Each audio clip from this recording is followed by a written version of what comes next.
And now moving over to Karla. Muy buenos días, Russell. Muy buenos días a todos. Es un honor participar en el Good morning, everyone. It's an honor to be here. Thank you for having me at this forum.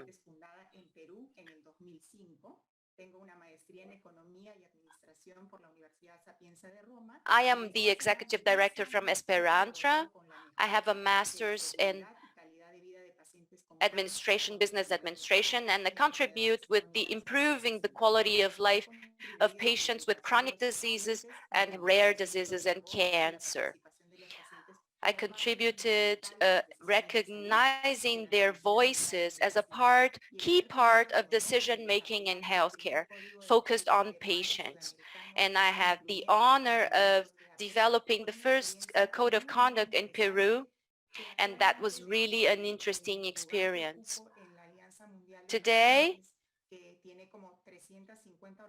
based on my place in the Patient Alliance and 100 countries, we are able to share this type of experience of good practices so that organizations of patients are more professional and may generate more trust as an important liaison between multiple stakeholders to give voice and to have data sharing to contribute among our countries.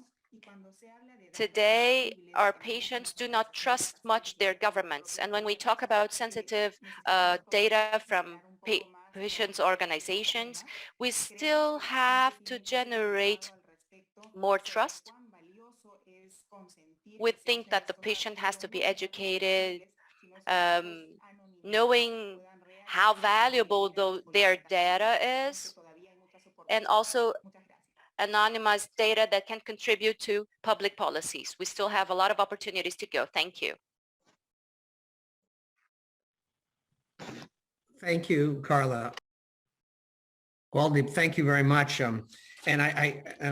When we're thinking about action items as for the Summit of Americas, to take note of the notion of a joint treaty statement program, I think we should, that's an excellent point. And I just wanted to really say that so much of what I've heard today is we've been hearing from patient groups around the entire patient network of APEC, needing to treat information like gold, to build the strong communication network, to build capacity, share best practices, that the level of trust in the system isn't high enough yet, and we need to work on that. And so, but yet the notion of getting anonymized data and using it to our benefit is important and driving us. Well, thank you. So maybe move on to looking to the future, and I'd ask the other panelists to each comment about what can patient organizations and other stakeholders, and not just thinking about what patient organizations do, but what can other organizations along with patient groups, including governments, do differently? What can they do differently? But what can they do now, right now, but also what we can, as we're thinking about action items for the Summit of Americans, what could they be doing differently in the future when it comes to establishing and addressing these dilemmas affecting health data sharing and privacy? So concrete ideas of what patient groups could do, other stakeholders and governments could do in the future. Maybe start off with Gonzala, sorry, and then over to Karla and Waldeep. Thank you. Muchas gracias, Russell. Quiero aprovechar de Thank you so much, Russell. I would like to talk to Karla and Maria and also Waldeep. Hello to everyone. And I would like to talk about the last question you asked and say that the reality in Chile is very similar to what Maria Mercedes mentioned. So in Chile, and also maybe Karla will be able to tell us as well, but Chile, Colombia, Peru, they are South American countries with similar cultures and a similar way to do things. Our democracy sometimes is not very strong, and social movements have been getting stronger and stronger. So we do have a very conducting wire that crosses the continent and it kind of makes us the same. Data protection is key conversation that we need to talk in all states from inside the government, not the politicians, but as a social society as well. Thank you so much, Gonzalo. I've got a lot of questions there, but I'm going to go over to the other panelists, and then maybe we have some time for a quick conversation. Very insightful. So thank you very much for that. Over to Karla now. Sí, Russell. Las organizaciones de pacientes como usuarios de los servicios de salud. Thank you, Russell. The organizations of patients and representatives and voices of the patients should professionalize and know the impact of data sharing and privacy, and as well as the risks. We know that the patients do not trust and do not authorize the sharing of data, and then we lose. So the pandemic taught us good lessons and advances, especially in South America, that did not have those type of technologies. For example, clinical history digitized. In countries like ours, there's a fragmentation of the healthcare system. So if we have a digital medical history in a system and then we move to other systems, they are not unified, so to speak. So it's hard to use the data correctly. The pandemic also taught us that we have to overcome barriers. Sharing of data is technically possible, but it's regulated by different institutions, and there's also ethical issues and the misuse. The organization of patients have to co-build trust in this fight to build trust and educate patients about the positive impact of data sharing, and obviously with anonymous data that is sensitive or that the patient does not want to share. Regarding the government, we have to guarantee the education so that we use a easy language so that citizens can understand the need to decentralization, to reach all patients in all areas of the country. Maria Mercedes was talking about the internet and technology reaching far places, and this is very important. Transparency as well and inclusion of citizens in co-building these public policies is important, because if we do not participate, how can we build something for the patients without the patients? And also accountability. We have to see how is it advancing and how it's important to share our data. In the private sector, it's really important to show what's positive, because we will have intersection points, we will have common goals with all stakeholders, and in that case, the private sector, sometimes the private sector has to move from the commercial side of the business and then just pay attention to the patient and what they need. And finally, us all stakeholders have to build a healthcare system considering what's good, sharing what's positive, respecting everything that it needs to be respected. Obviously, including the patient voices that can show us what is important for the healthcare system and what they need.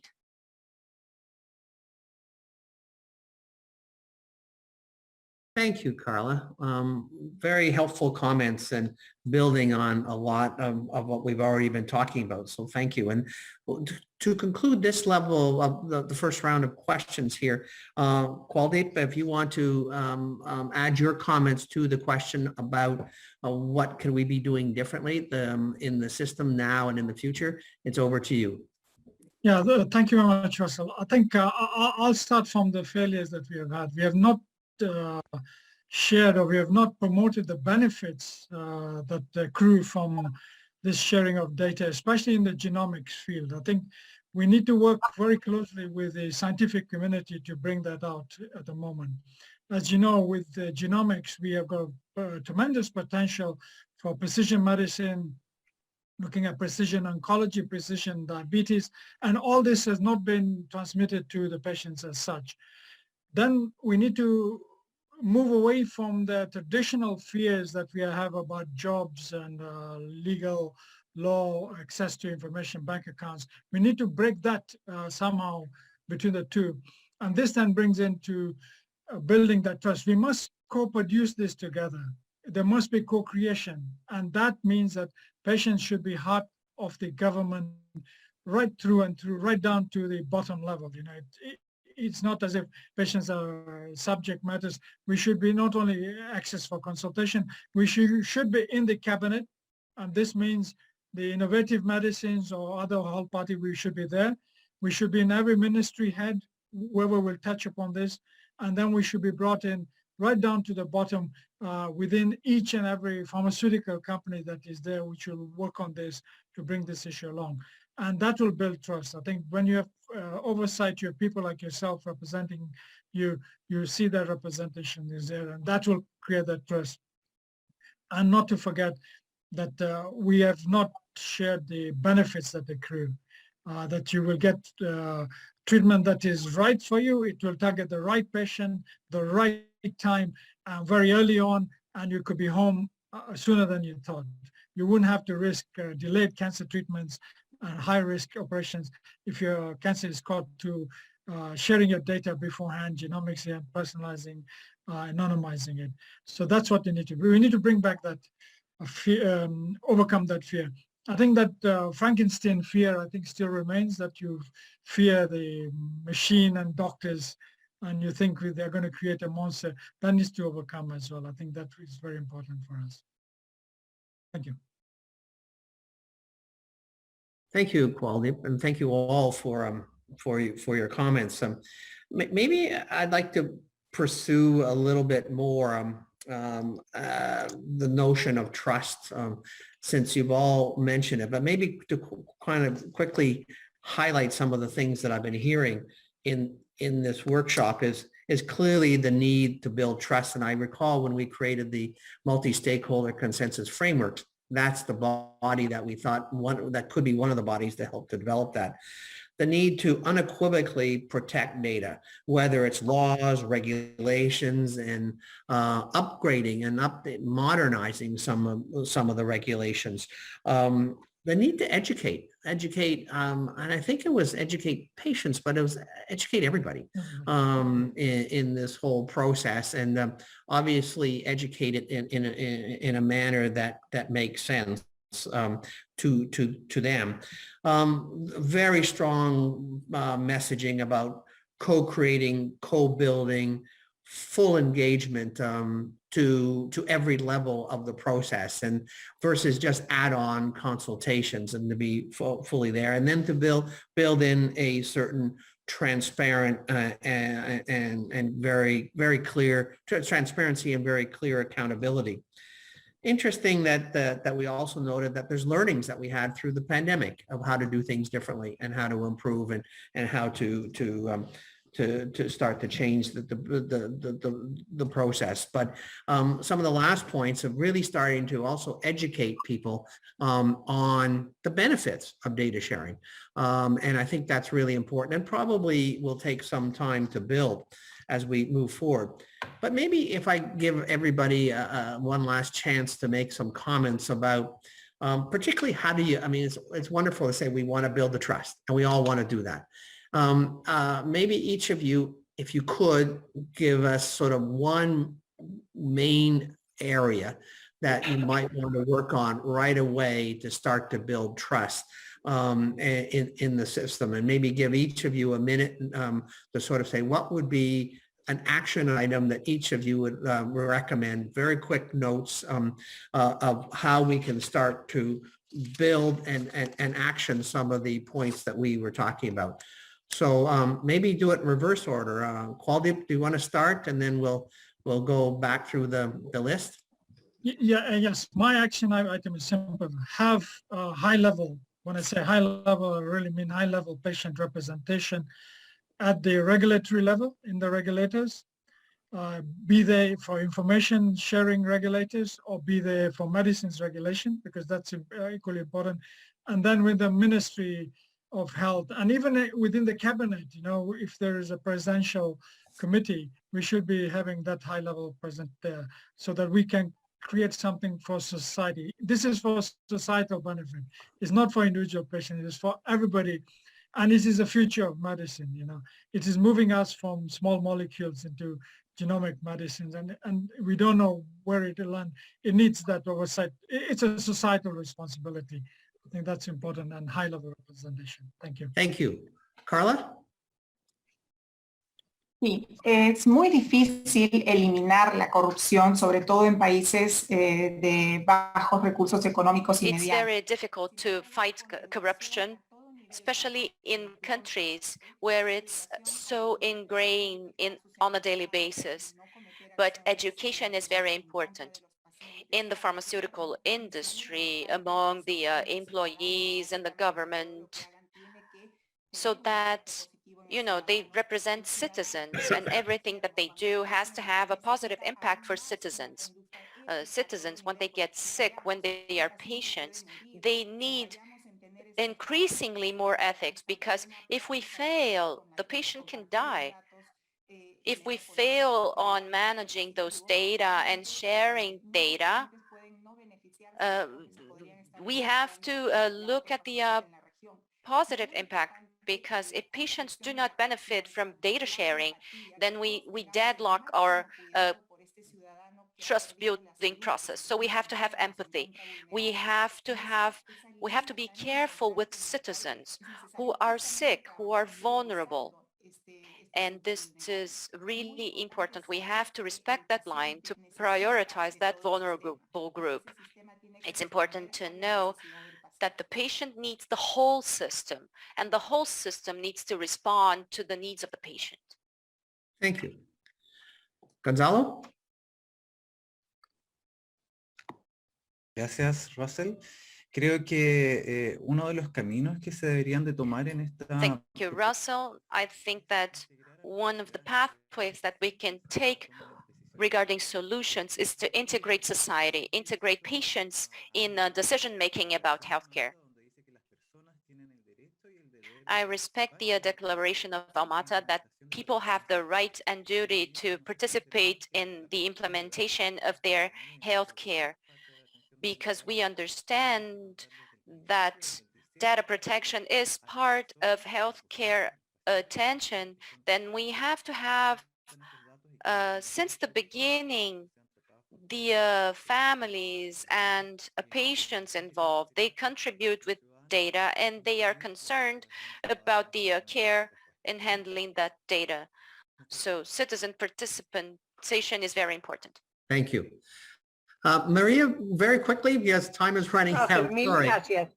Thank you. En cuanto a la parte de la confianza, definitivamente sí. So regarding trust, definitely it's important, because the advances of science and medicine depends on data from individuals. We have data from clinical trials, for example, and we have to set ourselves free from the idea that once we are in a clinical trial, we are guinea pigs. We have all the security measures for the patients and safety as well. So we have to shift that paradigm and give consent. I was part of the ethics committee for a long time, and I know how those clinical trials work. And also regarding what Gonzalo and Karla mentioned, in Colombia we have the advantage of counting on a social movement. It's not a foundation, but it gathers 193 organizations of patients, high-cost patients. So we are represented by a lot of spokespeople. And since the pandemic started, we went each month to the Ministry of Health to comment on the main global problems of the healthcare system, to transmit to the Ministry and of Health the importance of the issues. And if the patients are represented by people who care about their voices, then we have to have trust. We have to have their trust. The problem in Colombia with patient organizations is that a lot of physicians still do not trust us. The ideal would be that physicians would send their patients to our associations. Some of Thank them you. do that. And a lot of them are peers in the associations. They are doctors and physicians in the associations. So we have to build trust together so that we can create a stronger pressure group so that we can participate in collective decision making. Thank you. I'm going to have to, unfortunately, to conclude. I'm sorry to cut you off, but there's another session right now. We could go on for a long time, but my apologies for that. Thank to all the panelists. This has been fantastic. I have several pages of notes of action items.